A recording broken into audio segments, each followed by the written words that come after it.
तेरा पंथ धर्म संघ के एकादशमाधिशास्ता, श्रामण्य जगत के सहस्त्रांशु, संघ शिरोमणि शासन सरताज के चरणों में भाव भरा वंदन।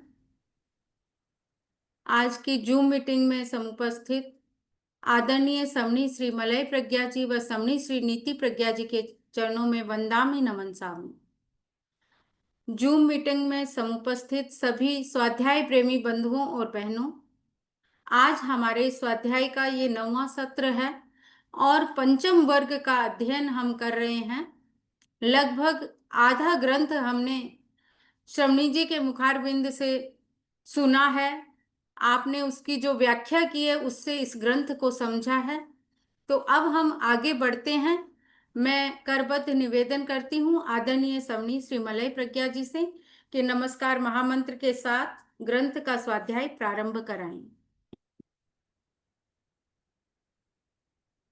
ॐ ह्रीं नमो अरहन्ताणम् ॐ ह्रीं नमो सिद्धाणम् ॐ ह्रीं नमो आयर्याणम् ॐ ह्रीं नमो उवज्झायाणम् ॐ ह्रीं नमो लोये सवसाहोणम् ऐसो पञ्चनमुखारो सब्बपावपणाशनो मङ्गलानं च सव्येसिं पढमं हवै मङ्गलम् पढमं हवै मङ्गलम्। समय का प्रत्याख्यान कर लेंगे। करेमि भन्ते सामा इयं सावज्जं जोगं पच्चखामि जाओ नियमं मुहूर्तम् एकं पचासामि दुविहं तिविहीणं न करेमि न कार्वेमि मनसा वयसा कायसा तस्स भन्ते पडिकमामि निंदामि गरिहामि अप्पाणं वोसिरामि। एक सामायिक कालमान तक 5 आश्रय 18 पाप सेवन करने का त्याग है। सावधान, 1 घंटे तक यथासंभव सुखे समाधि तिविहार चौविहार जैसी धारणा त्याग है। कुछ समय के लिए कायकुप्ति का अभ्यास करेंगे। आंखें कोमलता से बंद, रीढ़ की हड्डी व गर्दन सीधी रहे, मन शांत, शरीर को स्थिर शिथिल एवं तनाव मुक्त करें। कहीं कोई हलन चलन नहीं, स्थिरता, शरीर की स्थिरता, मन की स्थिरता। पूरा ढीला छोड़ दें, शरीर को जितना ढीला छोड़ सकते हैं।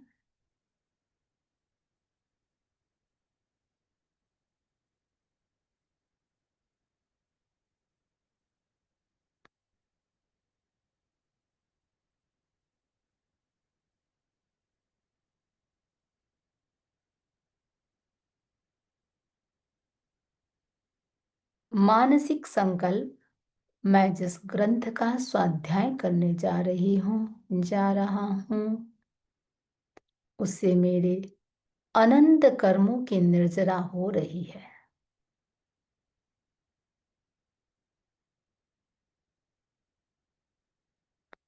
उत्कृष्ट शुभ योगों के साथ मैं स्वाध्याय में प्रवृत्त हो रहा हूं।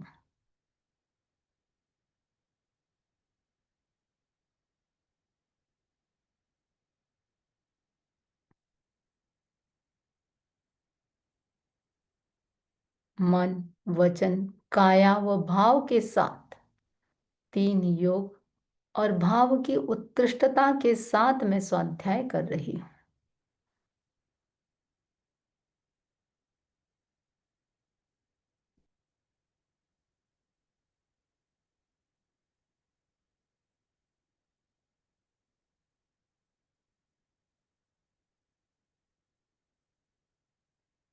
महसूस करें, स्वाध्याय का संकल्प भी कर्मों की निर्जरा का निमित्त बनता है।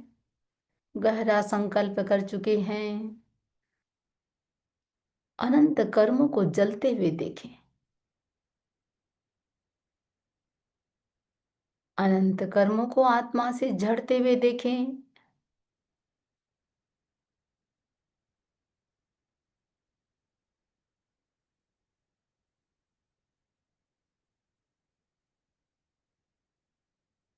मेरे अनंत कर्मों की निर्जरा हो रही है।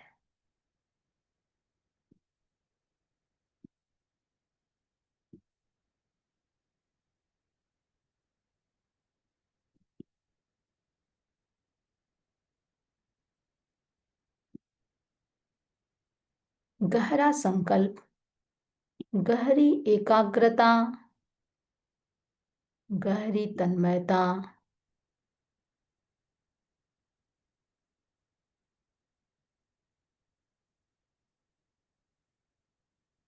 इन्हीं शुभ संकल्पों के साथ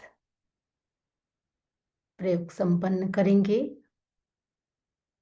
ओम अरहम, ओम अरहम। आराध्य को नमन। उपस्थित बंधुओं बहनों, जैसा कि सभी को पता है, अंतगढ़ दशा सूत्र चल रहा है, 5वां वर्ग है। और पृष्ठ संख्या, जैसा कि सभी को जिज्ञासा रहती है, तो 141, 141 नंबर की पृष्ठ संख्या है। और आज हम चैप्टर चलेंगे 2 से 10। 5वें वर्ग के प्रथम अध्ययन की चर्चा हम कर चुके हैं। सूत्र संख्या है 33। तो 5वें वर्ग के प्रथम अध्ययन में पटरानी पद्मावती के धर्म श्रवण से लेकर के दीक्षा, केवल ज्ञान और सिद्धि तक का सारा वर्णन हो चुका है। तो श्री कृष्ण के परिवार के अनेक लोगों ने भगवान अरिष्टनेमि के पास दीक्षा ग्रहण की थी, स्वयं स्वीकार किया था। श्री कृष्ण कोई भी दीक्षा लेता था, स्वयं उत्साह के साथ भाग लेते थे। दीक्षित परिवार के भरण पोषण का भार भी स्वयं वहन करते थे। और पहले 5वें वर्ग के पहले अध्ययन में 8 जो मुख्य उनकी पटरानियां, एक पटरानी की बात अपन कर चुके हैं। 2 से 8 अध्ययन में श्री कृष्ण के अन्य 7 पटरानियों का उल्लेख है और उनका नाम इस प्रकार है। गौरी, पहली पटरानी पद्मावती जिसका वर्णन हो चुका है, गौरी, गांधारी, लक्षणा, सुसीमा, जामवती, सत्यभामा और रुक्मणी। तो ये 8 पटरानियां, और 2 से इस 8 अध्ययन में 60 पटरानियों की बात अपन करेंगे। जैसे हम पहले पटरानी की बात किए, या भगवान ने इसमें जो ग्रंथ में कहा है, तो 60 पटरानियों के साथ भी वैसा ही होता है। वही भगवान के पास जाना, भगवान से धर्म श्रवण, भगवान अरिष्टनेमि के पास जाना, धर्म श्रवण करना, दीक्षा का भाव आना, श्री कृष्ण से अनुमति लेकर सिद्धि तक की सारी यात्रा पद्मावती की तरह ही है, जो इससे पहले की क्लास में हम चर्चा किए ही थे। तो अब 5वें वर्ग के, और वापस ध्यान दें, इसमें उन्हीं चरित्र का वर्णन है जिन्होंने कर्मों का उसी भाव में अंत किया है। और दीक्षा की दृष्टि से देखें, सिर्फ श्री कृष्ण की अन्य रानियों ने और परिवार के अन्य सदस्यों ने, बहुतों ने, हजारों की संख्या में ली है। यहाँ जो 51 की चर्चा आ रही है, उसी भाव में कर्म अंत किए उनकी चर्चा है। 9वें और 10वें अध्ययन में, 5वें वर्ग के 9वें और 10वें अध्ययन में श्री कृष्ण के ही 2 पुत्र वधुओं का वर्णन है। 8 पटरानियों में एक पटरानी जामवती और जामवती का पुत्र सांब कुमार। सांब कुमार का भी वर्णन इसी आगम के 4थे वर्ग में आ चुका है। सांब भी भगवान महावीर के, भगवान अरिष्टनेमि के पास दीक्षित हुआ था। उसने भी कर्मों का अंत कर सिद्ध बुद्ध मुक्त हुआ। तो सांब कुमार की 2 पत्नियां थी, 2 रानी, एक मूल श्री और दूसरी मूल दत्ता। और ये मूल श्री और मूल दत्ता, इनका वर्णन 9वें और 10वें अध्ययन में हुआ है। इनका पूरा की पूरा वर्णन पद्मावती पटरानी की तरह ही है सारा, कि मूल श्री और मूल दत्ता भी वैसे ही भगवान के दर्शनार्थ जाते हैं, भगवान से धर्म श्रवण सुनते हैं, प्रतिबुद्ध होते हैं। और जैसे श्री कृष्ण की पटरानियों ने भगवान से कहा था, हम श्री कृष्ण को पूछ कर आते हैं और अनुमति लेकर आते हैं, यहाँ ये 2 पुत्र वधुएं भी भगवान से वही बात कहते हैं कि हम एक बार वासुदेव कृष्ण से पूछ लेते हैं। तो बाकी दीक्षा से लेकर के सिद्धि तक की सारी यात्रा पटरानी पद्मावती की तरह ही है। तो चौथे वर्ग में पौत्र पोता अनिरुद्ध कुमार का भी वर्णन है, जिसके पिता प्रद्युम्न कुमार और माता वैदर्भी है। उसने भी दीक्षा लेकर कर्मों का अंत किया था। तो देवकी देवी के 8 पुत्रों में 8 पुत्र, तो श्री कृष्ण को छोड़ करके 7 जो भाई, 7 सहोदर भाइयों के दीक्षा का उल्लेख आता है। और सौतेले भाइयों में से, सौतेले का मतलब और जो रानियां होती है, जैसे बलराम सौतेले भाई में आ जाएगा। तो सौतेले भाइयों में से 6 के दीक्षित होने का उल्लेख आता है। तो अरहत अरिष्ट नेमी जो सगे 4 भाई हैं। भगवान तो तीर्थंकर थे ही, बाकी 3 भाई भी रथनेमी, सत्यनेमी, दृढ़नेमी तीनों दीक्षित होकर के सिद्ध हुए, जो श्री कृष्ण के बाबा बड़े पिता के ही पुत्र हैं। और बलदेव जो नाम है बलराम, बलराम के 15 पुत्रों के दीक्षा का वर्णन आता है। अंधक वृष्णि जो श्री कृष्ण के दादा थे, उनके, ये हम चर्चा कर रहे हैं कि श्री कृष्ण के परिवार की संख्या किस रूप में क्या रही है। श्री कृष्ण के दादा थे, उनके गौतम आदि पुत्रों की भी दीक्षा का वर्णन जो इसमें आया ही है। तो अपने पारिवारिक जनों को और उनके आश्रितों को दीक्षा के लिए सहर्ष अनुमति प्रदान करते थे। इतना ही नहीं, और अभी सारी की चर्चा हमने की है, अनेक बार प्रव्रजित होने से संबंधित अभिषेक आदि स्वयं खुद करते थे। अपने पटरानियों को सजाना, उनका अभिषेक करना, उनको अलंकृत करना, सारा की सारा खुद ही करते थे। इवन अपनी पुत्रियों को, राजकुमारियों को भी संयम पथ पर अग्रसर करने के लिए बहुत उपाय काम में लेते थे। भीतर से ये भावना रहती थी कि ये संसार के दलदल में क्यों फंसे। इसी में एक प्रसंग जो आया हुआ है, कि एक प्रसंग आता है, वासुदेव की पुत्रियां जब विवाह का समय होता था, विवाह की योग्य होती थी, अपने पिता श्री कृष्ण के पाद वंदन के लिए श्री कृष्ण के पास आती थी। उस समय श्री कृष्ण अपने पुत्रियों से पूछते, पुत्रियों, तुम दासी बनना चाहती हो या स्वामी? स्वाभाविक है, किसी से भी पूछा जाए भाई स्वामी बनना है या दासी, हर व्यक्ति स्वामी बनने की बात कहेगा। राजकुमारियां भी यही कहती, हम स्वामी बनेंगे। तब श्री कृष्ण उन्हें संयम का मार्ग भगवान के पास भेज देते थे और कहते थे, देखो यही स्वामी बनने का रास्ता है। और धूमधाम से उनको वैराग्य भी, वो कर्मों का क्षोभम ऐसा ही रहा होगा, धूमधाम से उनका निष्क्रमण भी करते थे, समारोह मनाते थे। एक रानी के मन में विचार आया कि मुझे अपनी पुत्री को संयम मार्ग में नहीं भेजना है। अब पुत्री को सिखा दिया, जब तुम्हारे पिता श्री कृष्ण पूछेंगे स्वामी बनोगी या दासी, तब तुम दासी बनने की बात कहना।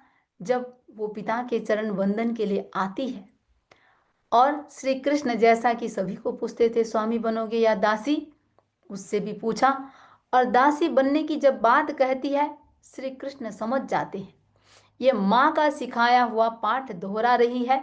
श्री कृष्ण ने कहा, सोच लो, दासी बनकर के दुखी हो जाओगी। समझाने का थोड़ा सा प्रयास किया, इतना कहने पर भी वो अपने चिंतन में अटल रही, दृढ़ रही। श्री कृष्ण सोचते हैं यह संसार में जन्म मरण की परंपरा करती रहे, ये तो ठीक बात नहीं है।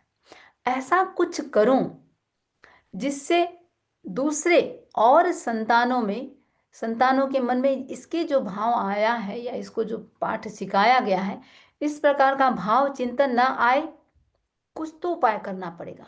अचानक से दिमाग में एक उपाय सूझता है। वीरक नामक एक जुलाहा कौलिक, जो श्री कृष्ण का परम भक्त था, प्रतिदिन श्री कृष्ण की पूजा करता था और पूजा के पश्चात ही अन्न जल ग्रहण करता था। एक बार ऐसा हुआ, श्री कृष्ण काफी समय तक राजमहल से बाहर ही नहीं निकले। और नहीं निकलने का कारण क्या था? हलुकर्मी पाप भीरु थे, देखिए, युद्ध भी किया है, सब कुछ किया है, लेकिन अनावश्यक कहीं हिंसा न हो इसका भी ध्यान रखते थे।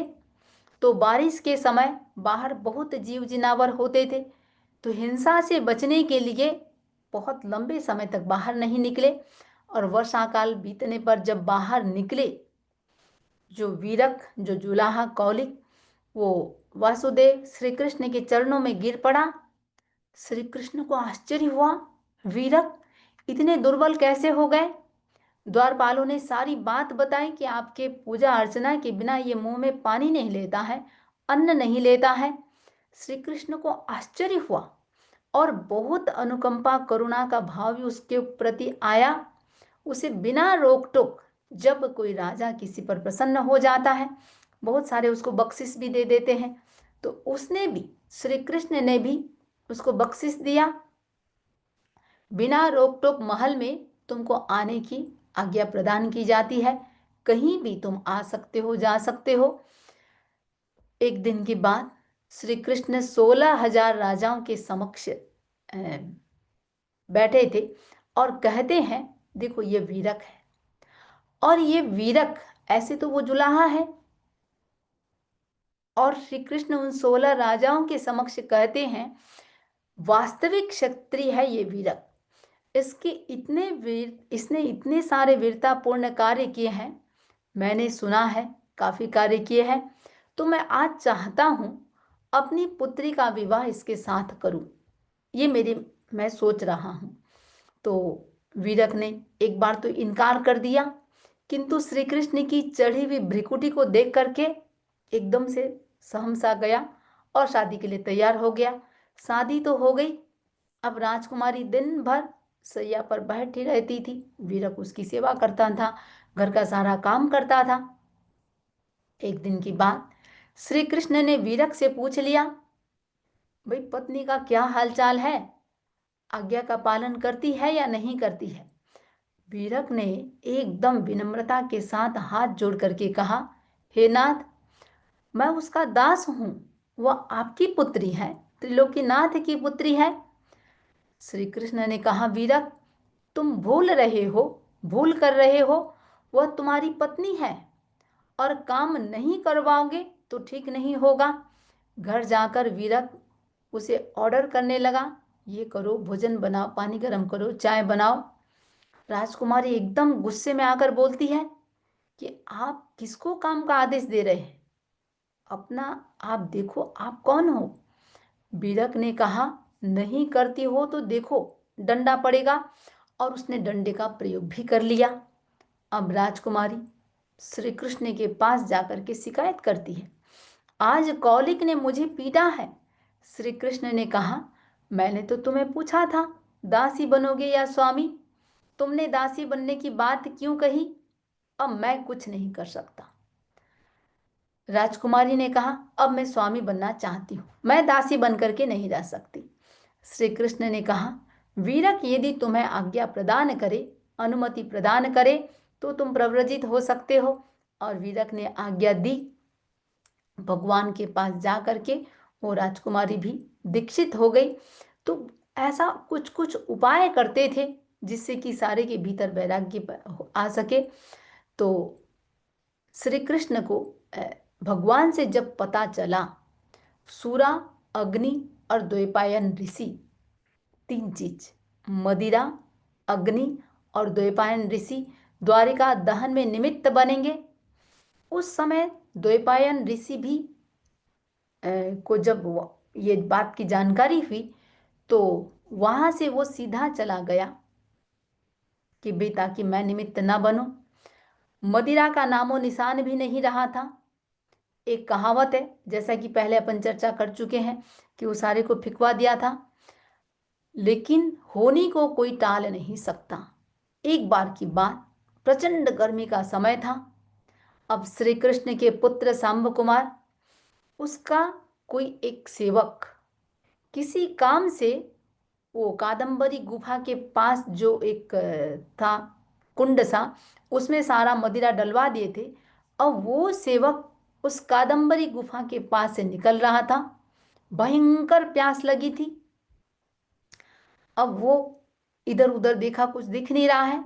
उसी मदिरा कुंड के पास पहुंचा जहां द्वारिका वासियों ने सारी की सारी मदिरा डाल डाल दी थी उसमें, और अनेक वहां बहुत सारे वृक्ष आदि भी थे। तो अनेक सुगंधित पुष्पों के संपर्क से वो मदिरा अत्यंत सुगंधित और मधुर भी बन चुकी थी। एक घूंट लिया उसने, और लेते ही उसको पता चल गया ये पानी तो नहीं है, मदिरा है। फिर भी उसने, प्यास लगी हुई थी, पीने में स्वादिष्ट भी था, अच्छी तरह से पेट भर के पीता है, और साथ में सिर्फ पिया ही नहीं, साथ में अपने साथ बोतल भर करके ले भी आता है। सोचता है जा करके मैं अपने सांब कुमार को, क्योंकि सांब का वो सेवक था, सांब को दूंगा। तो आकर के देता भी है सांब कुमार को। अब सांब कुमार उस शराब को पीते हैं, पीते ही मंत्र मुग्ध हो जाते हैं। इतना स्वादिष्ट लगा, इतना स्वादिष्ट लगा, बार बार उसकी प्रशंसा भी करते हैं। अगले दिन सांब कुमार अपने और सारे यादव मित्रों को भी साथ लेकर के कुंड के पास पहुंचते हैं, और सभी खूब शराब पीते हैं। इतना पीते हैं जितना पी सकते थे, अपना कैपेसिटी से भी और अधिक पीते हैं। स्वाभाविक है, शराब की जो स्थिति होती है, सारे की सारे बिल्कुल सुध बुध खो चुके हैं। झूमने लगे और वहीं पर क्रीड़ा करने लगे। वहीं पर द्वैपायन ऋषि वो ध्यान कर रहा था। सांब कुमार ने जैसे उस ऋषि को देखा, उसने अपने साथियों से कहा, अरे अरे देखो उस ऋषि को। क्योंकि चर्चा तो थी ही कि भाई द्वैपायन ऋषि से द्वारका नगरी का विनाश होगा, यही दुष्ट हमारी द्वारका को नष्ट करने वाला है, आज इसको जान से मार देते हैं। अब मरा हुआ कैसे मारेगा, न रहे बांस न बजेगी बांसुरी। ऐसा कहकर सभी की सभी उस ऋषि को इतनी निर्दयता पूर्वक मारते हैं, लातों से मारते हैं, घूंसों से मारते हैं, खूब मारा, उबड़ खाबड़ शिलाओं पर उसे खूब घसीटा, एकदम अधमरा सा कर दिया, छोड़ दिया। अब इतना कोई ऋषि के साथ करे, किसी भी इंसान के साथ करे, और यदि वो अपना पैसेंस नहीं खोए तो आश्चर्य है। कोई वीतराग तो था नहीं, अत्यंत क्रुद्ध हो जाता है। और उसी समय द्वैपायन ऋषि निदान करता है, यदि मेरी साधना का कोई फल है तो मैं इन दुष्ट यादव कुमारों सहित संपूर्ण द्वारिका नगरी को जला करके भस्म करने वाला बनूं। अब श्री कृष्ण को जैसे इस घटना की जानकारी हुई, चिंतित हो उठे। अपने बड़े भ्राता बलराम को साथ में लेकर के द्वैपायन के पास पहुंचते हैं, विनम्रता पूर्वक माफी मांगते हैं, क्षमा याचना करते हैं। द्वैपायन ऋषि ने कहा, हे श्री कृष्ण, जब सारे कुमार निर्दयता पूर्वक क्रूरता पूर्वक मुझे मार रहे थे, तभी मैंने ये निदान कर लिया था, और मेरा वह संकल्प अटल है। केवल इतना कह सकता हूं कि तुम दोनों भाई जीवित रह सकोगे, बाकी सभी को जला करके खाक कर दूंगा, कोई भी प्राणी जीवित नहीं रह पाएगा। दोनों का मन बहुत ज्यादा खिन्न हो जाता है, आहत होता है, प्रतिहत होता है। अब करे क्या, द्वारिका लौट आते हैं। श्री कृष्ण के भीतर गहरा संकल्प, अत्यंत करुणा, कैसे भी लोग सुरक्षित हो, द्वारिका नगरी सुरक्षित रह सके। दूसरे ही दिन पूरे नगरी में सूचना करवा दी कि द्वैपायन ऋषि के द्वारा द्वारिका नगरी का विनाश तो निश्चित है। अब इसकी सुरक्षा के लिए सारे की सारे नागरिक, सारे प्रजाजन अपने आप को अधिक से अधिक धर्म ध्यान में लगा करके रखें, धर्मोपासना करें, उपवास, आइम्बिल, जो भी जिससे हो सके तप अनुष्ठान आदि सारा की सारा चले। सामायिक पौषध, जप, सारी गतिविधियां, इन सब चीजों में अपना समय लगाएं। तो श्री कृष्ण से आदेश पाकर के पूरी नगरी धर्ममय वातावरण में निर्मित हो गया। उधर द्वैपायन ऋषि, जिसे राजकुमारों ने बाकी कुछ नहीं रखा था, अधमरा हो ही गया था, पीड़ा से, वेदना से, कष्ट से तड़फ तड़फ भयंकर तड़फ रहा था और उग्र वैर भाव भीतर बोल रहा है, कैसे बदला लूं। और उन्हीं उग्र भावों में आयुष्य का बंध करता है और अपना आयुष्य पूरा करके वो अग्नि कुमार देव बना। अब पूर्व भाव का वैर जैसे ही उसको स्मरण आया, भयंकर क्रोधित हो जाता है और द्वारिका नगरी पर मंडराने लगा। उस समय सारी द्वारिका नगरी अनेक प्रकार के तप अनुष्ठान में सबके सब मग्न है, लगे हुए थे। द्वैपायन सोचता है, जब तक यहाँ इस नगरी में धर्म की ज्योति जलती रहेगी मैं कुछ नहीं कर सकता, लेकिन बदला लिए बिना मेरे मन में शांति तो नहीं हो सकती। मन शांत नहीं हो सकता। देखता हूं कब तक प्रतीक्षा करनी पड़ेगी। अवसर की प्रतीक्षा में था, प्रतिदिन चक्कर लगा रहा है। उस समय भगवान का आगमन रैवतक पर्वत के उद्यान में हुआ। श्री कृष्ण बलराम सहित हजारों लोग भगवान के दर्शनार्थ जाते हैं, भगवान की वाणी सुनते हैं, अनेक दीक्षा लेते हैं। द्वारिका नगरी के विनाश के बारे में जो जिज्ञासा रखी थी, 12 वर्ष बाद द्वैपायन ऋषि का जीव विनाश करेगा। धर्म के प्रभाव से उपद्रव टलता रहा। कितना समय बीता, 11 वर्ष व्यतीत हो गए। इधर द्वारिका वासियों के मन में आने लगा, हम इतना तप कर रहे हैं, आयम्बिल कर रहे हैं, दूसरे तप कर रहे हैं, द्वैपायन देव की शक्ति तो क्षीण हो चुकी है, इसलिए अभी तक हमारा कुछ नहीं हुआ है। अब तप त्याग की शायद आवश्यकता नहीं है। धीरे धीरे प्रमाद बढ़ने लगा। यहां तक हुआ कुछ लोग मांस मदिरा का भी सेवन करने लगे। अब एक इन्फेक्शन बहुत बड़ी बीमारी है। एक दूसरे को देख करके और काफी लोग भी, वो भी धर्म ध्यान छोड़ करके भोग विलास में लिप्त हो गए। गलत चीज का प्रभाव इतना जल्दी होता है जितना अच्छे चीज का नहीं होता। इधर द्वैपायन इसी ताक में था। अपनी प्रतिशोध की जो ज्वाला थी उसकी शांत करने के लिए एकदम अग्नि की विकुर्मणा करता है। चारों तरफ प्रचंड ज्वालाएं, सभी को अपने अपने स्थान पर स्तंभित भी कर दिया, कोई भाग न जाए। फिर अग्नि वर्षा कर रहा है, एक एक को भस्म कर दिया, स्तंभित कर करके भस्म कर दिया। अब देवों द्वारा जो निर्मित द्वारिका नगरी है, देव प्रकोप से शमशान भूमि बन गई। श्री कृष्ण और बलराम इस भयंकर विनाश लीला को देख रहे हैं, कर कुछ नहीं पा रहे। उन्होंने सोचा कुछ तो करें। एक रथ में अपने माता पिता वसुदेव को, देवकी को और रोहिणी देवी को रथ में बिठा करके वहां से ले जाने का प्रयत्न करते हैं। तो जो रथ में घोड़े थे, घोड़ों का पैर भी वहीं स्तंभित हो गया। अब करे क्या? अब दोनों भाई घोड़ों को हटा करके स्वयं रथ को खींचने लगे। तभी द्वैपायन देव वहां उपस्थित हुआ। कहने लगा, मैंने पहले ही कहा था, आप दो के अलावा कोई बच नहीं सकता। आप व्यर्थ का प्रयास न करें। माता पिता ने भी कहा, हमारा मोह छोड़ो। और दोनों वहां से माता पिता ने उन दोनों से कहा, तुम लोग यहाँ से चले जाओ, हम अनशन स्वीकार कर प्रभु की शरण ले रहे हैं। इतने में एक जो दरवाजा अगर होता है तो बहुत विशाल द्वार उन पर गिर पड़ा और देखते ही देखते तीनों की तीनों, दोनों देवी और वसुदेव तीनों की तीनों काल कर गए। आंखों के सामने द्वारका का विनाश दोनों भाई देख रहे हैं। भवितव्यता को होने के आगे दोनों विवश थे, कोई टाल नहीं सकता।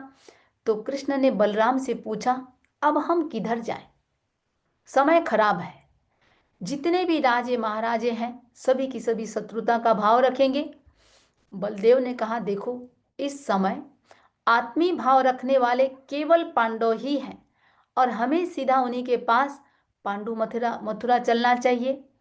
श्री कृष्ण ने कहा, भैया मैंने तो उन्हें देश निकाला दे करके पहले ही दूर कर दिया था, तो वो कैसे अब आत्मी भाव रखेंगे? बलराम ने कहा, देखो हमने उनके लिए बहुत उपकार किया है और वो सज्जन पुरुष हैं, वो हमारा आदर सम्मान ही करेंगे, हमको स्वीकार करेंगे। अब दोनों भाई पांडु मथुरा के लिए प्रस्थान करते हैं। भयंकर घाटियां, जंगल, इनको पार करके जा रहे हैं। रास्ते में श्री कृष्ण प्यास से आकुल व्याकुल हो उठे। तो बलदेव राम बलराम से कहा कि भाई कुछ पानी की व्यवस्था की जाए, मैं आगे चलने में असमर्थ हूं। तो बलराम श्री कृष्ण को किसी वृक्ष की छांव में बिठा करके पानी के लिए चले गए और वो वहां विश्राम करने लगे। बलराम पानी की खोज कर रहे हैं। इधर जो पीतांबर था श्री कृष्ण का, वो ओढ़ करके विश्राम कर रहे हैं। इधर जो जरा कुमार, जो भविष्यवाणी हुई थी श्री कृष्ण की मृत्यु जरा कुमार के हाथ से होगी। जरा कुमार था राजकुमार, श्री कृष्ण का भाई। सोचा मैं भ्रातृहंता न बनूं, छोड़ करके वो वनवासी बन गया था। अब वो वनवासी बना राजकुमार पीतांबर ओढ़े हुए श्री कृष्ण के पांव को देखा, भ्रमित हो गया। उसने मृग सोच लिया, हरिण सोच लिया और उसने बाण चला दिया। बाण सीधा श्री कृष्ण के तलवे में जाकर के लगता है। अब वही बात होने को टाल नहीं सकते। श्री कृष्ण जोर से चिल्लाते हैं, कौन है जो मुझे सोए हुए पर बाण का प्रहार कर रहा है? सामने आ जा, मैं भी देखूं किस बैर का बदला ले ले रहा है। जैसे ही श्री कृष्ण की आवाज उसने जरा कुमार ने सुनी, चौंका, आश्चर्यचकित हो गया। अरे ये तो श्री कृष्ण की आवाज है। दौड़ता हुआ आया, विलाप करने लगा, रोने लगा, मैं हूं भैया तुम्हारा हतभागा जरा कुमार, जिसके लिए मैं इतने वर्षों तक वनवासी बना रहा और फिर भी बंधु वध से बच नहीं पाया। तुम्हारा ये भाग्यहीन भाई ही हूं। श्री कृष्ण ने उस पर करुणा बरसाते हुए कहा, बंधु पश्चाताप मत कर, भवितव्यता को कोई टाल नहीं सकता। यादव कुल में सिर्फ और सिर्फ तुम एक ही जीवित बचे हो और तुम भी शीघ्र यहां से दूर चले जाओ। भाई बलराम आने वाले हैं और यदि उन्होंने तुम्हें देख लिया, जीवित नहीं छोड़ेंगे। मेरे पास ये कौस्तुभ मणि है, इसे ले जाओ। पांडु यहां से सीधा पांडु मथुरा मथुरा जाओ, पांडवों को ये मणि दिखा देना और मेरी ओर से क्षमा याचना कहना। श्री कृष्ण ने संक्षिप्त में द्वारिका दहन के बारे में टोटल सारा बता दिया कि जाकर के कह देना। जाते जाते जरा कुमार ने जो बाण श्री कृष्ण के पैरों में लगा था उसको खींच भी दिया, भागा। इधर बलराम जैसे ही आते हैं, आने से पूर्व ही श्री कृष्ण भयंकर वेदना और तीव्र प्यास से आकुल व्याकुल होकर के अपने उन्होंने प्राण तो त्याग दिया। 1000 वर्ष का आयु उन्होंने पूर्ण किया और रौद्र ध्यान, ऐसी भयंकर आर्द्र रौद्र रौद्र ध्यान ही था, तो शरीर को छोड़ा। इधर जो बलराम पानी लेने के लिए गए हुए हैं, पानी लेकर के आते हैं, श्री कृष्ण के पास पहुंचे, जगाने का प्रयत्न किया। जब श्री कृष्ण नहीं जागे, पीतांबर को खींचते हैं। घायल पैर को देखते ही भयंकर दहाड़ने लगे, किस कायर ने मेरे भाई पर प्रहार किया है? सामने आ, मैं अभी उसे यमलोक पहुंचाता हूं। इधर उधर देखा, मिला नहीं कोई। दूर तक भी देखने गए तो भी नहीं मिला। अब श्री कृष्ण के शरीर के पास आते हैं, आकर के जो भी एक नियमा है, ये बलदेव और वासुदेव का प्रेम बहुत ज्यादा होता है। वासुदेव की मृत्यु पहले होती है और जो बलदेव होते हैं वो अपने भाई के मोह में कहते हैं 6 महीने तक उस पार्थिव देह को लेकर के घूमते हैं। वो भी जंगल में लेकर के घूमने लगे। एक मित्र देव ये सब देख रहा था, अनेक उपायों से उसने समझाने का प्रयत्न किया। अंत में बलराम प्रतिबुद्ध हुए और कृष्ण के पार्थिव शरीर का अग्नि संस्कार किया। स्वयं संयम मार्ग पर अग्रसर हो जाते हैं, साधु बने और वहां आयुष्य पूर्ण करके ब्रह्मलोक पांचवा देवलोक जो ब्रह्मलोक है, ब्रह्म देवलोक में रिद्धिशाली देव के रूप में उत्पन्न होते हैं। और इधर जो वनवासी जरा कुमार है वो गृहस्थ वेश में आ जाता है, गृहस्थ वेश धारण करता है, पांडु मथुरा पहुंचता है। युधिष्ठिर आदि को श्री कृष्ण की कौस्तुभ मणि दिखाते हुए द्वारिका विनाश से लेकर के कृष्ण के मृत्यु तक की सारी बात बताता है। ये सारा समाचार सुनकर के पांडवों के भीतर क्या हुआ।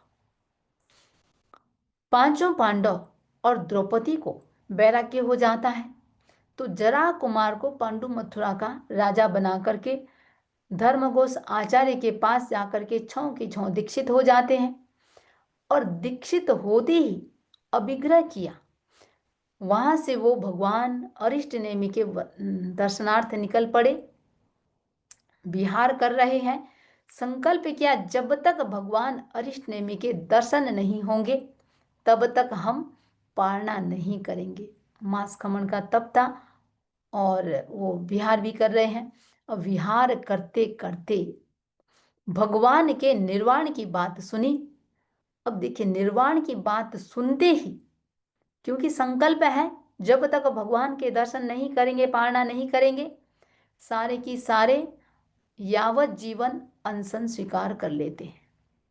और पांचों पांडव को केवल ज्ञान हो जाता है।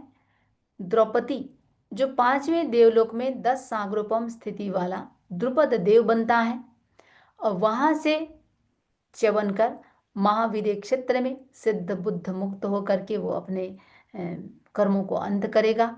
तो ये जो पांचवा वर्ग है इस प्रकार समाप्त होता है।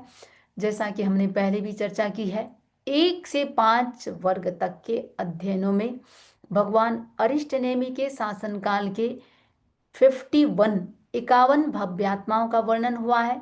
सारे की सारे वासुदेव श्री कृष्ण के आत्मीय परिजन रहे हैं। और विशिष्ट बात यह रही है, श्री कृष्ण देखिए संयम की कितनी दलाली करते हैं। दूसरी बात देखिए हम श्री कृष्ण की, द्वारिका दहन की बात सुनने के बाद करुणा कितनी उत्कृष्ट कि कैसे इस द्वारिका नगरी को बचाया जाए। पूरे नगरी में धर्म ध्यान की बात करना, आयंबिल की बारी चलवाना, तो तप त्याग करवाना, ये उनकी उत्कृष्ट करुणा। तो तीसरा देखें, धर्म श्रद्धा और प्रभु भक्ति इतना उत्कृष्ट था, उसी उत्कृष्ट परिणामों से उन्होंने तीर्थंकर नाम गोत्र का बंध भी कर लिया। और स्वयं अरिष्ट नेमि भगवान फरमाते हैं कि आगामी उत्सर्पणी काल में सतद्वार नगरी में श्री कृष्ण अमम नाम का 12वां तीर्थंकर बनेगा। तो ये सारी की सारी बातें एक प्रकार से झकझोरने वाली बातें हैं। कि दूसरा ये भी देखें, एक व्यक्ति का प्रमाद, वो सांब का जो सेवक था, सांब का सेवक जिसने मदिरा का पान किया था, एक व्यक्ति का प्रमाद कैसे पूरी नगरी के विनाश का कारण बनता है। तो ये भी एक प्रकार से दिल दहलाने वाली घटना ही है। तो ये हमारा 5वां वर्ग संपन्न होता है। थोड़ी सी हम छठे वर्ग की भी चर्चा कर लें। छठा वर्ग जिसका पेज नंबर 167 है। तो छठे से 8वें तक के वर्गों में, 1 से 5 तक के वर्गों में भगवान अरिष्ट नेमि के साधक साधिकाओं का वर्णन है। और छठे से 8वें तक के वर्गों में भगवान महावीर कालीन साधक साधिकाओं का वर्णन है। तो वही वही जैसा कि एक चल रहा है क्रम। जम्बू स्वामी सुधर्मा स्वामी से पूछते हैं, भगवान श्रमण भगवान महावीर ने अंतगढ़ दशा सूत्र के वो 5वें वर्ग की बात कह, पहले वर्ग की बात कह के फिर वर्तमान वर्ग की बात करते हैं।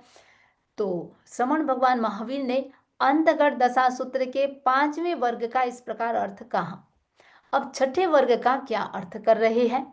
तो सुधर्मा स्वामी कह रहे हैं, हे जम्बू, श्रमण भगवान महावीर ने अंतगढ़ दशा के 8वें अंग के छठे वर्ग के अंतगढ़ दशा जो स्वयं 8वां अंग है, 8वां अंग अंतगढ़ दशा के छठे वर्ग में 16 अध्ययन कहे हैं।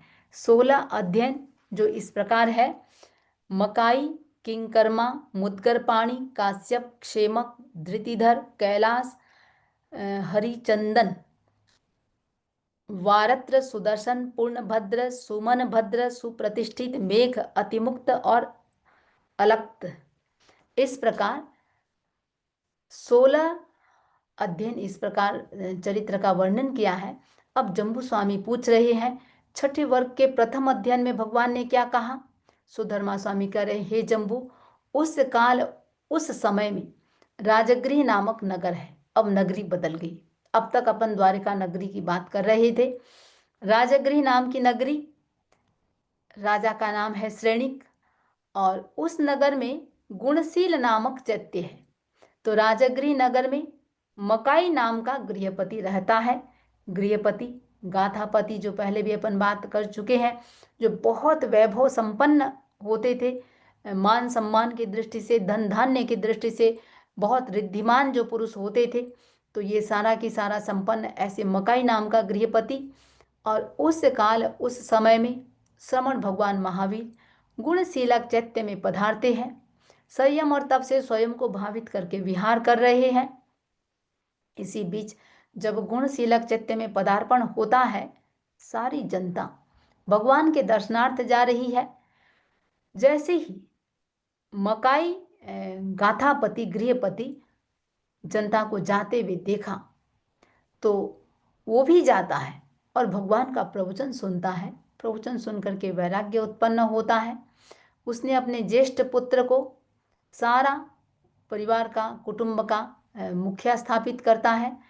1000 व्यक्तियों द्वारा उठाई जाने वाली शिविका में आरूढ़ होकर के बाकी सारा की सारा दीक्षा से पूर्व जो कुछ होता है वो सारा चीज करके वैसे कि वैसे सारा की सारा क्रम चलता है। भगवान के पास आता है, भगवान को वंदन नमस्कार करता है, भगवान उसे प्रव्रजित करते हैं, क्रिया समिति आदि की शिक्षा देते हैं।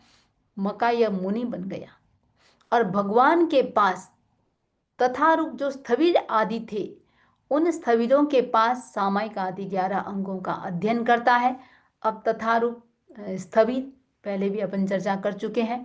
तथारूप यानी श्रमणचर्या, साधुचर्या के अनुरूप वेश वाले, तथारूप जो रूप है वैसा ही करने वाले। और स्थविर, थानम में 3 प्रकार की स्थविर की बात आती है। जाति स्थविर, श्रुत स्थविर, पर्याय स्थविर। उम्र से जो 60 वर्ष की हो जाए उसे जाति स्थविर, जो स्थानांक समवायंक का ज्ञाता हो, जानकार हो, उसे श्रुत स्थविर। और पर्याय स्थविर दीक्षा पर्याय की दृष्टि से जो दीक्षा पर्याय का 20 वर्ष संयम पर्याय हो जाता है उसको पर्याय स्थविर कहते हैं। तो यहाँ तथारूप स्थविर यानी आगम ज्ञाता के रूप में यहाँ कहा गया है। तो जो मकाई है, मकाई उन तथारूप स्थविरों के पास 11 अंगों का अध्ययन करता है, 12 भिक्षु प्रतिमाओं को स्वीकार करता है, गुण रत्न संवत्सर तप की आराधना करता है, 16 वर्ष तक निरंतर साधना और संयम पर्याय का पालन करता रहा। आयु के अंत में विपुलाचल पर्वत पर जाकर के संलेखना संधारा करके वहां सिद्ध बुद्ध मुक्त और परिनिवृत्त हो जाता है। तो ये मकाई गाथापति की बात है। तो मोक्ष को प्राप्त हुआ। दूसरा अध्ययन जिसमें राजगृह नगरी के किंग कर्मा गाथापति की चर्चा है।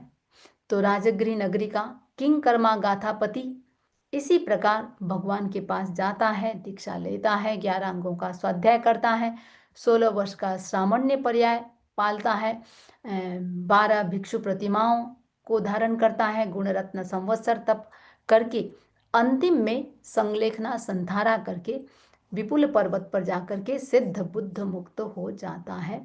तो इस प्रकार अपना छठे वर्ग के 2 अध्ययनों की चर्चा, तीसरे अध्ययन में अर्जुन मालाकार की चर्चा होगी। इन्हीं भावनाओं के साथ जो पहले कुछ बातें आई हुई है, मैं सोचती हूँ उनकी थोड़ी सी मैं बात बता दूं जो जिज्ञासाएं आई हुई है, और फिर उसके बाद आज की जिज्ञासा हम ले सकते हैं। तो एक छोटे से बच्चे का प्रश्न था, भगवान खुले मुंह बोलते थे, क्या दोष नहीं लगता था? देखिए, सामान्य इंसान बोलता है, मुंह से गर्म हवा निकलती है, थूक भी निकलता है, और ये गर्म हवा थूक आदि से जीवों की विराधना होने की संभावना होती है। लेकिन हम भगवान का देखें, भगवान का तो अतिशय होता है, मुंह से न गर्म हवा निकलती है न थूक निकलता है। और जहाँ तक शब्द की बात है, शब्द के जो पुद्गल होते हैं वो चतुष्पर्शी होते हैं। चतुष्पर्शी अगुरु लघु होता है, वो किसी को भी कभी नुकसान पहुंचा नहीं सकता। हाँ, कान में एक सिस्टम होता है, उस चतुस्पर्शी पुद्गलों को अष्टस्पर्शी में बदल देता है और तभी हमें सुनाई देता है। अब सूक्ष्म जीवों की अपन बात कर रहे हैं, तो शब्द से सूक्ष्म जीवों को कभी तकलीफ नहीं होगा, क्योंकि उनके कान वाला तो बात ही नहीं है। तो भगवान का ये अतिशय होता है, गर्म हवा नहीं निकलती है, थूक नहीं निकलता है।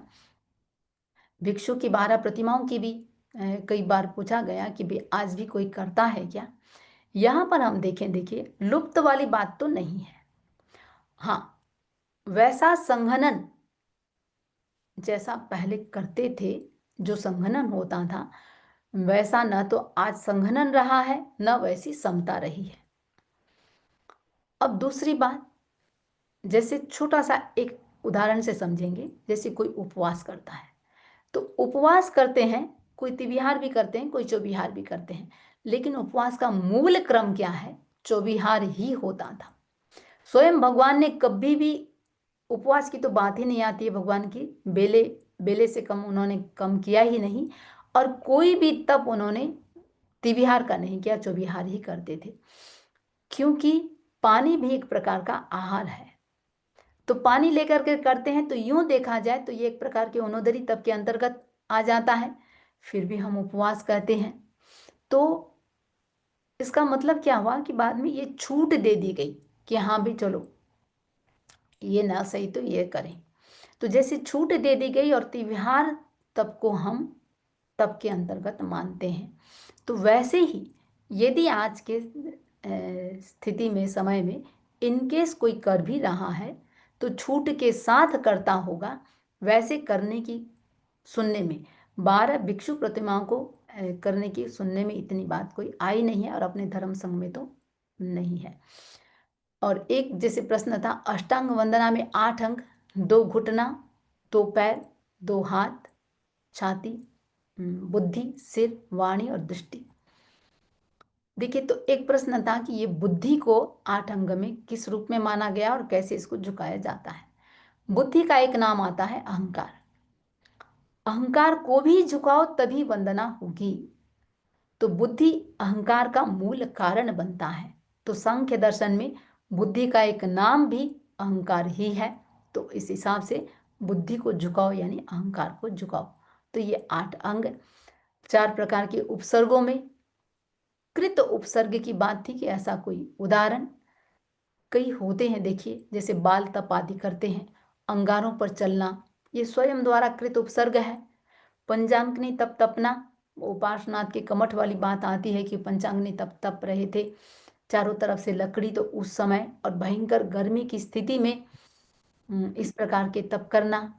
आतापना जो लेते थे अपने संघ में भी साधु संत, राजस्थान की भयंकर गर्मी में, और कैसी आतापना, बिना पछेवड़ी के पत्थर पे लेटना, और जैसे ही शरीर के से बैठने के बाद हल्की सी ठंडी हो जाती तो दूसरे पत्थर पर शिला का परिवर्तन करते थे। तो ये भी एक प्रकार का स्वयंकृत उपसर्ग है। आत्महत्या भी एक प्रकार का स्वयंकृत उपसर्ग के अंतर्गत ही आ जाता है। एक बात आई थी कि बलदेव राजा बनते हैं या नहीं। देखिए, वासुदेव और बलदेव दोनों भाई भाई होते हैं। तो वासुदेव जो होते हैं त्रिखंडाधिपति होते हैं। अब त्रिखंडाधिपति तो राजा तो वासुदेव का ही हुआ, जो राज है वो वासुदेव का हुआ। बलदेव राजा बन नहीं सकते ऐसा उल्लेख तो नहीं है। राम के राज्याभिषेक की बात भी आती है। इसका मतलब ठीक है कि वो कैकेयी के कारण नहीं बन पाए, वो अलग बात है। तो लेकिन राज्याभिषेक की बात आई थी, बन सकते हैं, लेकिन मूल राज वासुदेव का होता है। अब श्री कृष्ण के लिए जो त्रिलोकीनाथ, वैसे इसकी बात अपन कर चुके थे, फिर भी जैसे छोटा सा एक दो मैं उदाहरण से बताना चाहूंगी। गुरुओं को कई बार संबोधन करते हैं अपन, भगवान का उपयोग करते हैं, अन्नदाता का प्रयोग करते हैं। तो अन्नदाता, अन्न तो देते नहीं है, फिर अन्नदाता कैसे कहेंगे? तो व्यवहार की भाषा है। और जहाँ भक्ति का अतिरेक होता है, भक्त अपने भगवान को, गुरु को कुछ भी कह सकता है। तो श्री कृष्ण के प्रति, राजा के प्रति भी लोगों की भक्ति तो वो त्रिलोकीनाथ वैसे तीन लोक नहीं, भक्ति से कुछ भी कोई भी प्रयोग करता है। पटरानी रानी की बात आई। देखिए वैसे सारी की सारी रानी महारानी ही होती है। हाँ, पटरानी अलग है, शब्द ही जुड़ा हुआ है पटरानी। इनका पुण्य का योग अधिक होता है। और पटरानी जो होते हैं वो सिंहासन में जो भी चक्रवर्ती हैं, वासुदेव हैं, राजा हैं, तो उनके साथ में बैठती हैं। महारानी, रानी ये सब साथ में नहीं बैठते, पटरानियाँ साथ में बैठती हैं सिंहासन आदि में। निदान को लेकर के कई बार काफी प्रश्न आते रहे हैं। देखिए, निदान एक प्रकार का संकल्प है, अमुक चीज मिले, ये सब निदान है। छोटा सा उदाहरण, इसमें आप कई एंगल से मैं आज बात बताने का प्रयास करूंगी। एक व्यक्ति मांसकमण किया, फिर पारना किया, फिर मांसकमण किया, फिर पारना किया, होल लाइफ ऐसा कर रहा है। पारना भी किया एक दिन का, संकल्प क्या है उसका, तीर्थंकर बनूं। अब मेरा यहाँ प्रश्न रहेगा, क्या वो तीर्थंकर बनेगा? कभी नहीं बन सकता। बिना यदि संकल्प के, यदि वो ऐसा कर रहा है, हो सकता है तीर्थंकर बन जाए, लेकिन ऐसा यदि वो संकल्प करता है तो कभी नहीं बनेगा, क्योंकि राग भाव जुड़ा हुआ है, मोह है। और मोह के साथ, राग के साथ कोई भी क्रिया की जाती है वो पाप का बंध ही होगा। और तीर्थंकर पद है वो अनंत पुण्य से ही प्राप्त होता है, पाप से नहीं होगा।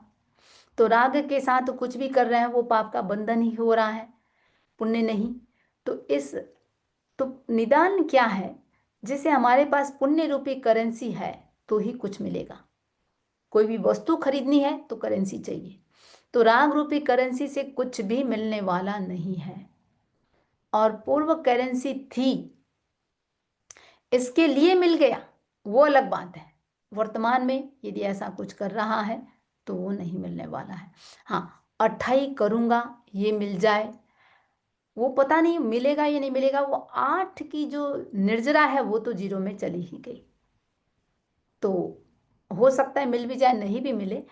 अब देखिए कई बार क्या होता है, श्राप भी देते हैं। किसी के लिए कोई कुछ भी नेगेटिव पॉजिटिव किसी भी बात कोई कह देता है, और पहले ऋषि महर्षि की बात तो आती है, यहाँ हम जो द्वैपायन ऋषि की बात कर रहे हैं, तो उसने भी श्राप तो दिया ही था, संकल्प किया था कि भाई ऐसे मैं बनने वाला बनूं। कोई कुछ कहता है, हाँ, पुण्य उसका फलीभूत किसका होता है? देखिए, जो पुण्यशाली जीव है, पुण्य उसके पास है, अच्छा बोल रहा है, बुरा बोल रहा है, उस उतना पावर है तो ही काम करेगा।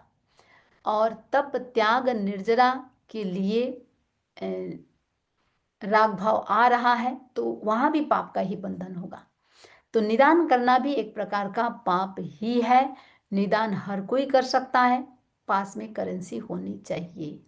तो निदान राग द्वेष दोनों का, तो द्वैपायन ऋषि का द्वेष का, चक्रवर्ती बनना ये एक प्रकार से राग संबंधी निदान है।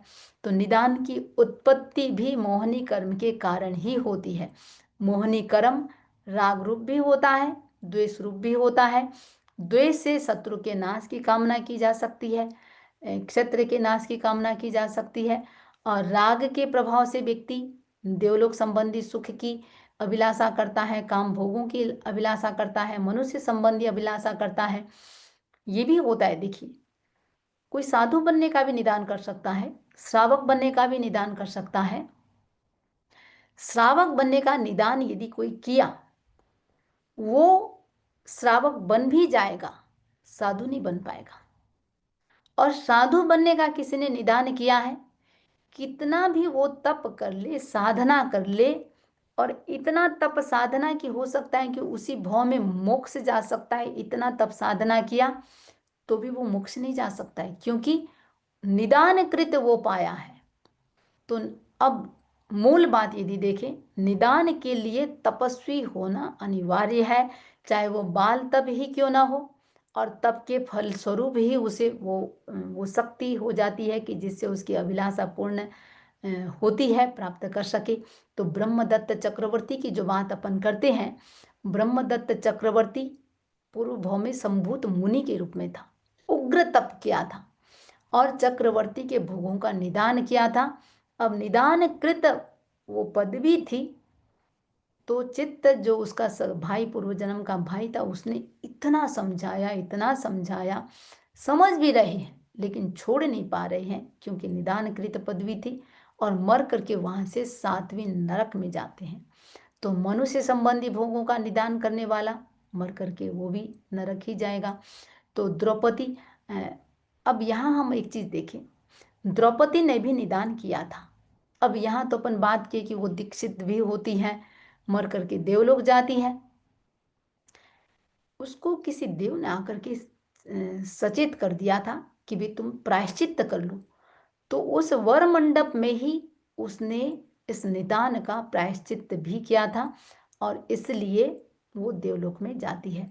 तो किसी भी प्रकार का वैसे निदान है, देखिए, नहीं करना चाहिए। निदान को शल्य कहा गया है।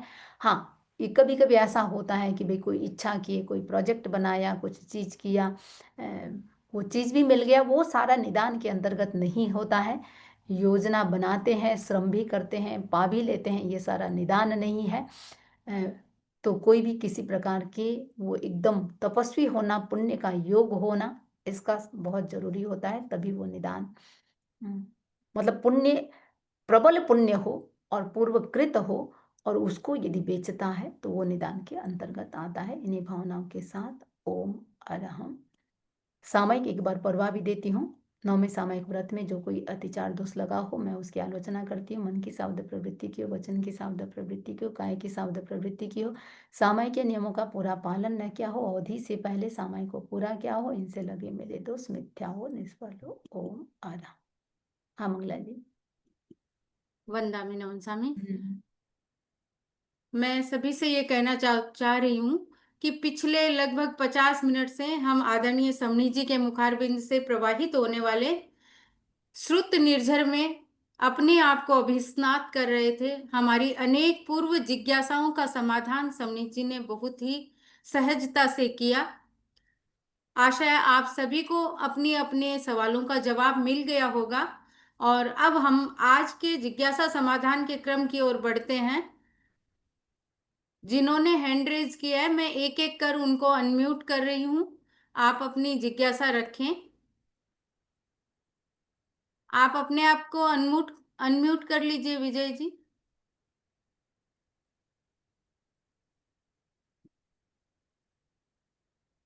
नहीं, म्यूट है आप, एक बार पहले अनम्यूट करें। हाँ, मैंने कर दिया। आप वंदामी बोलिए। नमन। हाँ हाँ हाँ विजय जी। मेरी एक जिज्ञासा है कि फ्लाइट उड़ती है जब एक पक्षी को घातक बलि करके ही उसमें लोगों को चढ़ाते हैं, तो उसका भी पाप हमें लगता है। बलि कैसे चढ़ाते हैं? वो ऐसे पंख, अभी अभी 4 दिन पहले ही बताया था पायलट ने।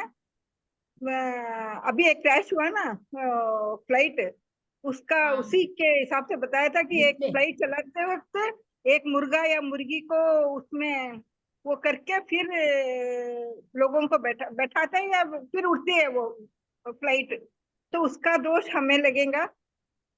ये तो सुना नहीं, पहली बार सुन रहे हैं ऐसी हाँ। बलि चढ़ाने की बात। तो ओ, कैसे, क्या बात है, जानकारी करेंगे, लेकिन उस निमित्त से हो रहा है तो दोष तो लगेगा। तो सभी फ्लाइट में ऐसे ही होता है तो फिर सबको दोष नहीं नहीं, लगेगा। होता है, अपन कंफर्म नहीं बोल सकते, जानकारी करके बताएंगे। होता है तो दोष लगेगा। हाँ, वो अभी हाँ अभी अभी ठीक है। अभी मैं जस्ट दो हाँ चार दिन पहले ही बताया था पायलट ने ठीक है। ठीक है, ऐसी। देखते हैं। हाँ तो मेरी जिज्ञासा थी, मैं आपसे पूछी। हाँ, खमत होता खामना है तो दोष मचे, लगेगा, दोष खमत लगेगा। खामना मचंदा में मैं ऐसे ही पूछती, मेरी जिज्ञासा नहीं थी। नहीं ठीक है। हाँ नहीं ठीक है। सरिता जी, आप अपना प्रश्न रखें। बंदामी नमक सामी। हाँ सरिता जी। एक तो मैं ये पूछ रही थी कि जैसे कृष्ण और कृष्ण जो कि वासुदेव है ना, तो बोले गए कि वासुदेव प्रति वासुदेव को मार के ही त्रिखंड अधिपति बनते हैं, तो श्री ठीक है। कृष्ण किनको मार के बने थे? श्री कृष्ण कंस प्रति, कंस शायद प्रति वासुदेव था ना। जरासंध, वंदा में नमन। जरासंध, हाँ जरासंध, जरासंध को मार करके बने थे। अच्छा, एक मेरा वो ये जरा है। कुमार का मुझको थोड़ा सा कंफ्यूज हो गया, इसलिए मुझे लगा शायद कंस। हाँ हाँ बोलिए। जरा हाँ, ठीक है। एक है ना ये, जैसे कि अभी भी पेज नंबर 1 अभी जो आप उसमें भी आया था ना, ये 142 पेज में, कि किसी भी जैसे रानी का नाम के बाद में, जैसे पद्मावती देवी नाम उनकी रानी थी, तो उसके बाद में वर्णक लिखा हुआ है। तो और अभी पिछले यहाँ पे जैसे भी लिखा हुआ पिछले है, जगह, हाँ बोलिए बोलिए। यहाँ पे भी लिखा हुआ है, श्याम कुमार ने मूल श्री नाम की भार्या थी, फिर वर्णक। तो वर्णक मतलब जो पहले वर्णन आ चुका है कि सारा की सारा वैसा की वैसा रिपीट होगा। अच्छा, वर्णक। अच्छा, वर्णक यानी अपन पहले वर्णन जो हुआ है, हाँ, इस घटना इस कैरेक्टर में भी सबकी सब वैसे ही वर्णन आया है। अच्छा। और नारायण और वासुदेव सेम है, क्योंकि नारायण कृष्ण को भी बोलते हैं हाँ, और नारायण नारायण सेम है। लक्ष्मण को भी नारायण बोलते हैं। जी। अच्छा। और ये अरिष्टेमी का जो काल है वो प्राग ऐतिहासिक हुआ, राइट पर उसका तो लिखा हुआ मिलता है ना। है।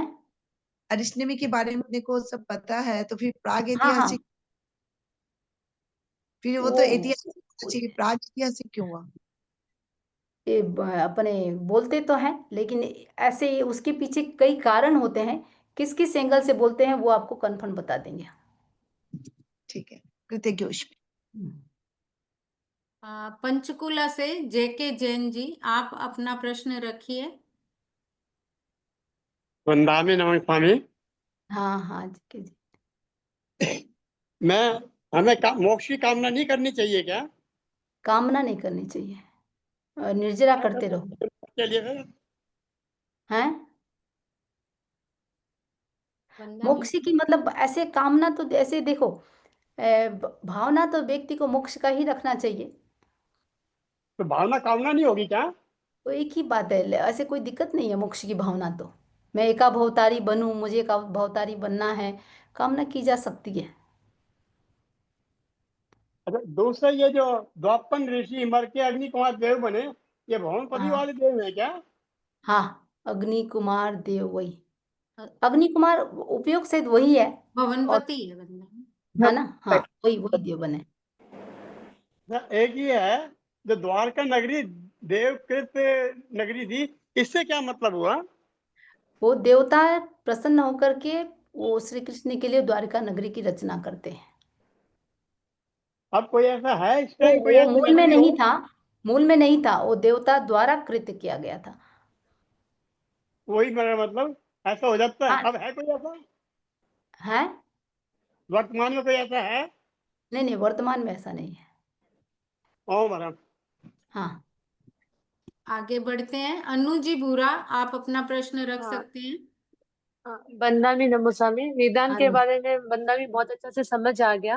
पर जो हम्म। सम्यक देवता होते हैं ना, वो ऐसे सोचते हैं ना कि मैं अभी अगले भोग में मैं मनुष्य बन के मोक्ष जाऊं, तो ये फिर निदान हुआ उनका। नहीं नहीं, निदान नहीं, देखो आप ध्यान दो, मैंने क्या कहा, मनुष्य बन करके मोक्ष मुझे जाना है, भावना में हाँ। लाना निदान नहीं है।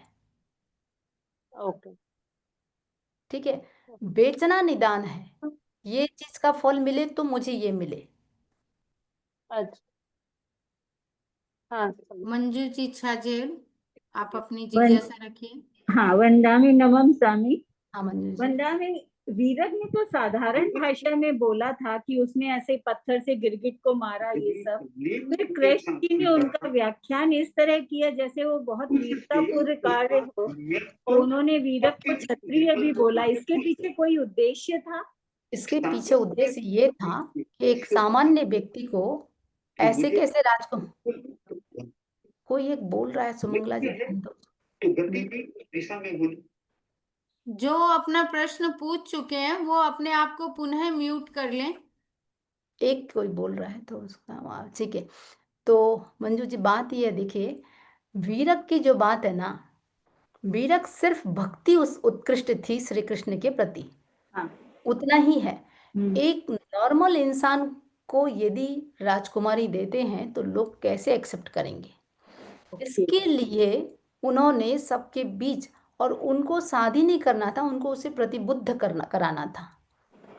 प्रतिबुद्ध कराने के लिए उस वीरक के साथ शादी करते हैं ताकि वैराग्य हो जाए और वहां से दलदल से निकल करके वो दीक्षा ले, और दूसरे किसी राजकुमारी के मन में संसार में जाने की भावना न आए। सिर्फ प्रेरणा देने के लिए उन्होंने वीरक के साथ शादी की थी, और छोटी छोटी जो बातें आती है वो जस्ट उन्होंने उसको, ताकि कोई राजा महाराजा विरोध न करे कि नहीं इस व्यक्ति के साथ शादी नहीं करना है। तो वास्तविक क्षत्रिय है, क्षत्रिय तो नहीं है, लेकिन इसके काम को देख करके बोल सकते हैं। अभी जैसे अपन बोलते हैं ना, कर्मणा जैन जैन से बढ़ करके है ना। हाँ बिल्कुल ठीक है, तो वही बात है। इसीलिए वहाँ वास्तविक शब्द लगाया हाँ क्षत्रिय के वास्तविक साथ। इसीलिए है। हाँ वंदन। मंजू जी। किरण जी कोठारी, आप अपना प्रश्न रखें। वंदना स्वामी, हाँ किरण जी। कैसा है कि हम कहते हैं कि दो चक्रवर्ती, दो बलदेव, दो वासुदेव एक समय में नहीं होते हैं। तो यहाँ पर जो ये आया था कि कृष्ण वासुदेव ने वहाँ पे कपिल वासुदेव ने शंखनाद किया था, फिर कृष्ण वासुदेव ने भी शंखनाद किया, कृष्ण ने भी किया था। तो ये फिर दो एक समय में कैसे रहते हैं?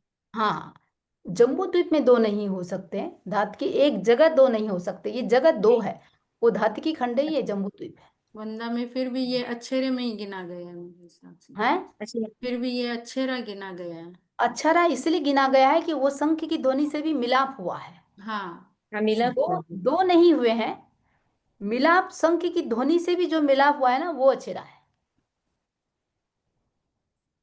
दो अलग अलग जगह हो सकते हैं, दात के खंड और अलग जम्बू जगह द्वीप में तो हो दो सकते जगह। हैं, होते ही हैं, हाँ। अलग जगह होते ही हैं। हम्म, ठीक है। धन्यवाद। संपत जी सुराना, आप बन, अपना प्रश्न रखें। बंदामी नमः स्वामी। ये 24 हाँ तीर्थंकर में महावीर स्वामी के बाद में कौन से बनने के हैं बाप जी? 24 के बाद, हाँ 24 के बाद जो अगला उत्सर्पणी आएगा उसमें राजा श्रेणिक पहला तीर्थंकर बनेगा। राजा सैनिक, हाँ क्वेश्चन आया था तो पूछ रही मैं आपको। राजा अच्छा सैनिक बनेगा ना? हाँ ठीक है, ओम हाँ। मरम।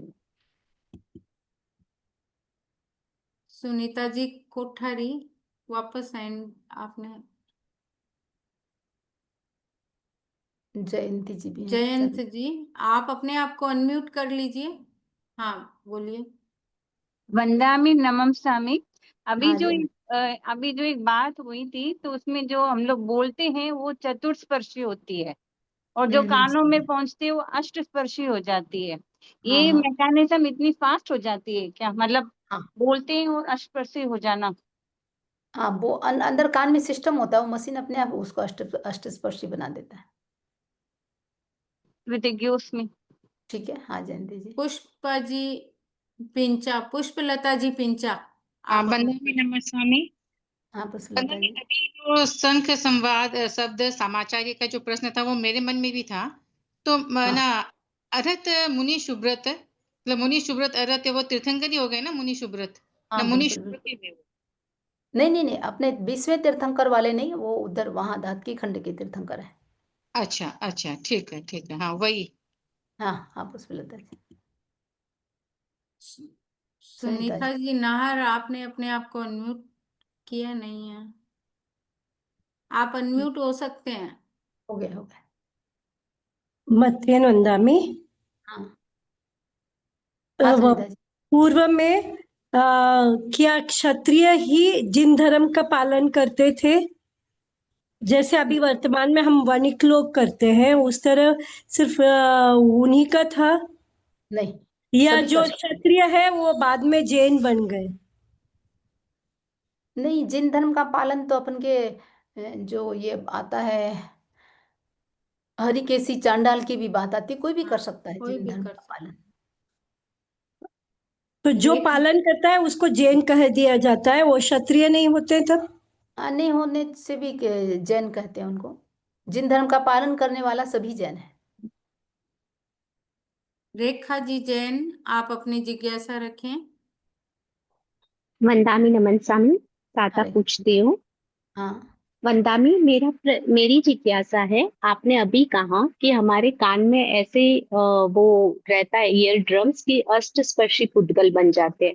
तो हम्म जब भगवती में इसका उल्लेख आता है, तो वहां कहते हैं जब हमारे मुंह से प्रस्फोटन होता है तो भाषा अभाषा बन जाती है, और कर्ण बहुत सारे वर्गणा के पुद्गल मिलकर अष्टस्पर्शी उस भाषा को बना देते हैं, तभी हम उस अष्टस्पर्शी को पकड़ पाते। क्या ये है, या हाँ मतलब थोड़ा सा ये समझाइए ना वंदा में।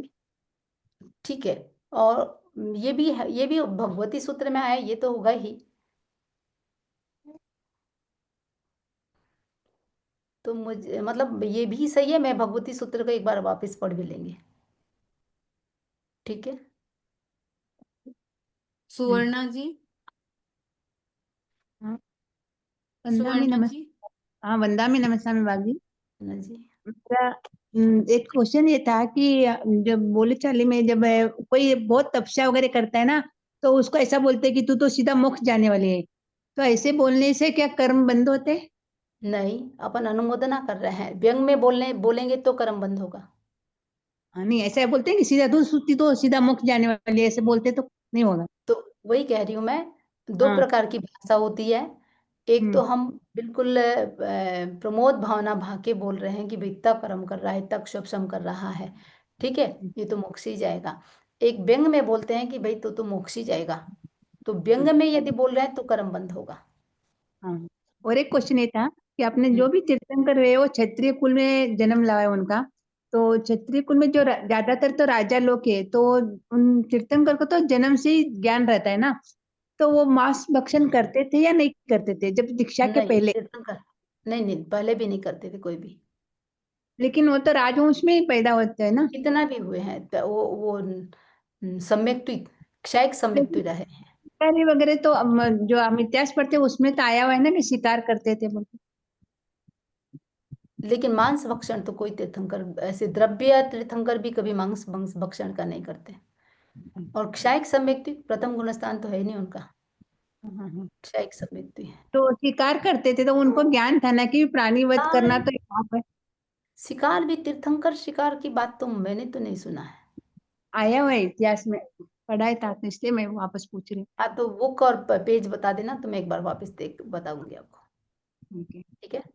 हाँ, अनु जी भूरा, वैसे तो आप पूछ चुके हैं प्रश्न, फिर भी कोई प्रश्न है तो आप पूछ लीजिए, बाकी अपना समय अब हाँ। संपन्न हो रहा है। ठीक है, तब बाद में नेक्स्ट सेक्शन में पूछ लूंगी। मैं ऐसे पूछ रही थी, जो शास्त्रोच्छ्वास बड़गना होता है ना, वो भी अष्टस्पर्शी और चतुर्स्पर्शी की अपेक्षा से होता है, ये पूछना था। अभी टाइम ठीक नहीं है, तो नेक्स्ट सेक्शन में। हाँ अगले सेशन में कर लेंगे, ठीक है। ठीक है, चलिए, अभी एक दो सुशील जी जनों भी ने हाथ खड़े किए हैं क्या? और भी हैंड रेज किए है, लेकिन मैं सोच रही हूँ कि अगली अगले सत्र में हम सेशन में ले कर लेंगे, लेंगे, ठीक है। या फिर वो लिखित में अपने प्रश्न भेज दें। सुशील जी, ठीक। भाई साहब कुछ कहना चाहते हैं क्या? ये अभी ये स्वर्णा जी ने पूछा क्या कि भाई ये उल्लेख मिला है, पुस्तकों में आया है कि तीर्थंकर शिकार करते थे। ये सब बातें क्या होता है कि अब 200-250 लोगों के बीच में बोलते हैं ना, तो प्रामाणिक जानकारी के बिना इस प्रकार से नहीं बोलना चाहिए, मेरा ये सुझाव है। ठीक, बिल्कुल सही कह रहे ये हैं। ध्यान रखना की बात होती है। होता क्या है कि अब आप समनी जी ने तो कह दिया कि अगली क्लास में दे देंगे, और आपने फट से कह दिया कि भाई हाँ मैंने पुस्तक में पढ़ा है, अब प्रमाण आपके पास है नहीं, तो इसलिए ये थोड़ी सावधानी रखने की बातें हैं। और दूसरी बात क्या होती है कि भी किन्हीं को कोई स्पष्टीकरण देना हो ना, तो यहाँ सिर्फ जिज्ञासा रखिए, समाधान समझ जी करवा रही है, आप अगर संतुष्ट न हो तो वो बातें तुरंत यहाँ कहने की जरूरत नहीं है, आप समनी जी से व्यक्तिगत वार्तालाप कर सकती है, क्योंकि हर बात के पीछे कोई अपेक्षा होती है। और ये मैं उस संदर्भ में कह रहा हूँ, ये चतुस्पर्शी और अष्टस्पर्शी की जो बात है ना, कि भाई हम चाहे कान में कोई यंत्र की बात कह दो, चाहे मुंह से निकलने की बात कह दो, या तत्काल निकलने की बात कह दो, तो इसके अनेक संदर्भ होते हैं, और एक संदर्भ की बात बताई जाती है, आपने दूसरे संदर्भ को पकड़ लिया, इसलिए ज्यादा स्पष्टीकरण करना होता हो तो वो लिखित में दे देना अच्छा रहता है। रेखा जी तो नहीं है अभी, उन्होंने भगवती की जो बात कही वो ठीक है, लेकिन जरूरत नहीं थी यहाँ पर, मैं यही कहना था। ठीक है सुशील जी, ठीक है ओम। चलिए, मंगल पाठ। चत्तारि मंगलम अरहंता मंगलम सिद्धा मंगलम साहु मंगलम केवली पन्नतो धम्मो मंगलम। चत्तारि लोगोत्तमा अरहंता लोगोत्तमा सिद्धा लोगोत्तमा साहु लोगोत्तमा केवली पन्नतो धम्मो लोगोत्तमो। चत्तारि शरणं पवज्जामि अरहन्ति शरणं पवज्जामि सिद्धि शरणं पवज्जामि साहु शरणं पवज्जामि केवली पन्नतं धम्मं शरणं पवज्जामि। विघ्नहरण मंगलकर्ण स्वाम भिक्षुनो नाम गुणोलक समरण किया सरय अचिंत्या काम सरय अचिंत्या काम। ओम अरहं ओम अरहं। बहुत बहुत कृतज्ञता आदरणीय समनी जी के प्रति। आप सभी को अनम्यूट किया जा रहा है, आप सभी आपके आभारी हैं, बंदामी हम सब आपके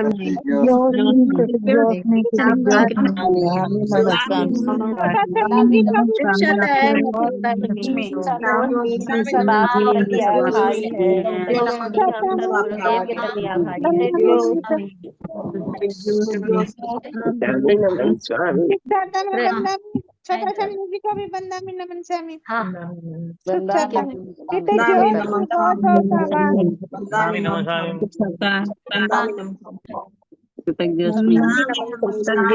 हम आपके आभारी हैं, बंदामी नमन।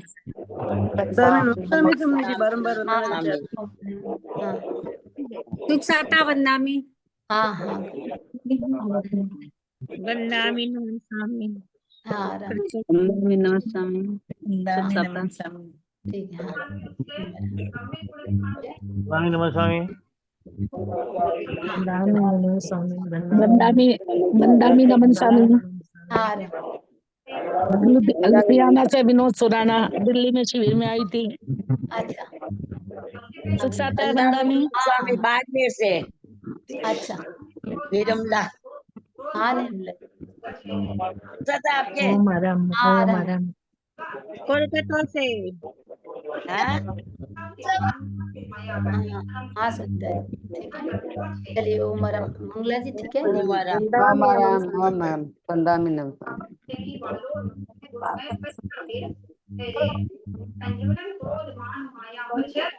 गीता जी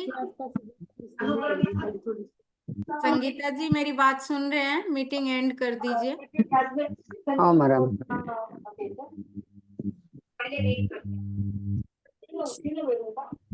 इसमें आगे आएगा कौन सा इसको पहले खत्म करता है, ये देखिए आगे वाले में पढ़ते हैं। नहीं मैम पहले ना जब इसमें हमें लिखा हुआ है ना भवन में 4 प्रश्न होते हैं, जैसे 3 2 और 1। जय जिनेंद्र मंगला जी। हाँ मीटिंग एंड कर दीजिए। मीटिंग संपन्न करूं? हाँ क्या बोल रहे हो? जैसे आपने अभी 4th वाला